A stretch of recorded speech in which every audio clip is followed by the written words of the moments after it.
কোনোবাই পিক পেলাব নেকি দাদা তামোল গুটখা খাইছে নেকি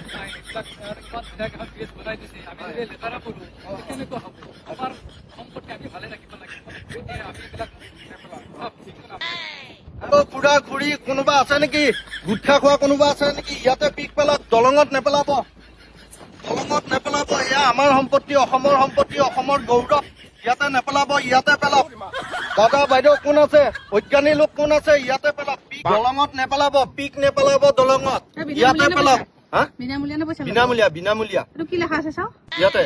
ইয়াতে লেখা আছে অজ্ঞানীসকলৰ পিক পেলোৱা বাচন বহুত অজ্ঞানী আছে অসমত দাদা বাইদেউ কোনোবা অজ্ঞানী লোক আছে নেকি দলঙৰ ওপৰত কোনোবা অজ্ঞানী লোক আছে নেকি যিয়ে শিখৰ খাই তামোল খাই পেলাই পিক পেলাই দলঙত নেপেলাব ইয়াতে পেলাওক যাৰ লগত যেনেকে চলিব লাগে এতিয়া অসমত তেনেকে চলিব লাগিব নহ'লেনো ইমান ধুনীয়া এই দলংখনত কোনোবাই পিক পেলাই নে হে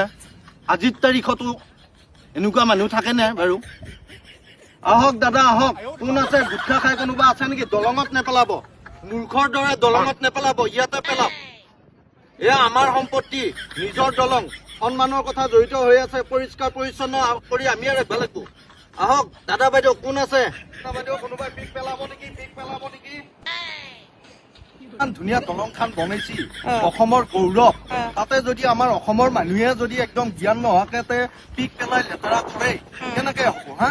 এই দলংখনৰ কোনোবা যদি বিদেশী কোনোবা পৰ্যটক আহি যায় যদি আমাৰ এই অৱস্থা দেখা পায় হয়নে নহয় তাৰ সন্মান কাজ যাব অসমত যাব মোক খাইছে নেকি খোৱা নাই ঠিক আছে কোনোবাই পিক পেলাব নেকি পিক পেলাব পাৰে ইয়াত আছে নেকি পিক পেলাওক কি লিখিলে চাচা তুমি টেমাটোত তাতে অজ্ঞানীসকলৰ